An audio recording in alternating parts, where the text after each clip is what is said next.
நபிகள் ஸல்லல்லாஹு அலைஹி வஸல்லம் அவர்களை குறித்து நாம் பார்க்கின்ற பார்வை என்ன? ஒரு ஆன்மீகவாதி இஸ்லாமிய மார்க்கத்தை எடுத்துரைக்க வந்தார்கள் அப்படின்னு நம்ம பார்க்குறோம். அல்லாஹ்வை நெருங்குவதற்கான வழிகளை எல்லாம் சொல்லிக் கொடுத்தார்கள் என்பதெல்லாம் பார்க்கிறோம்.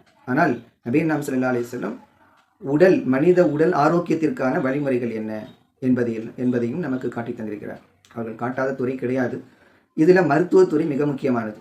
இதை நிறைய பேர் அந்த பக்கம் போகிறதே இல்லை.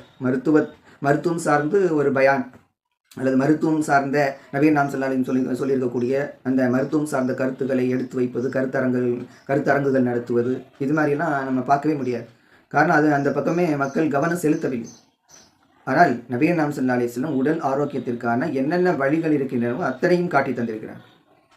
அப்போ அதெல்லாம் தொகுத்து ஒரு நூலாகவே ஒரு ஆசிரியர் எழுதியிருக்கிறான்னு சொன்னால் அப்போ எந்த அளவிற்கு அதனுடைய முக்கியத்துவம் இருக்குது என்பதை நாம் தெரிந்து கொள்ளலாம். பொதுவாக என்ன சொல்லுவாங்கன்னு சொன்னால், நபிகள் ஸல்லல்லாஹு அலைஹி வஸல்லம் சொன்னவையெல்லாம் அதை மூலமாக வைத்து அதிலிருந்து பிறந்த குழந்தைகள் தான் மற்ற மருத்துவ கருத்துக்கள் எல்லாம். அப்படி தான் நம்ம இதை எடுத்துக்கணும்.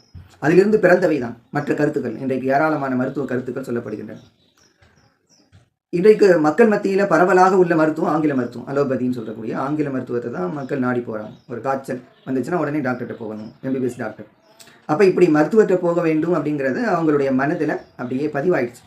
அப்போ எதாக இருந்தாலும் மருத்துவமனைக்கு வரணும், ஹாஸ்பிட்டல் போகணும், டாக்டரை பார்க்கணும். உடம்பு சரியில்லைங்க அப்படின்னு சொன்னால் உடனே டாக்டரை பார்த்தீங்களா அப்படின்னு கேட்பாங்க. அப்போ இந்த அளவிற்கு நம்முடைய மனதிலே பதிவாகிவிட்டு மக்கள் மனதில் பதிவாயிடுச்சு.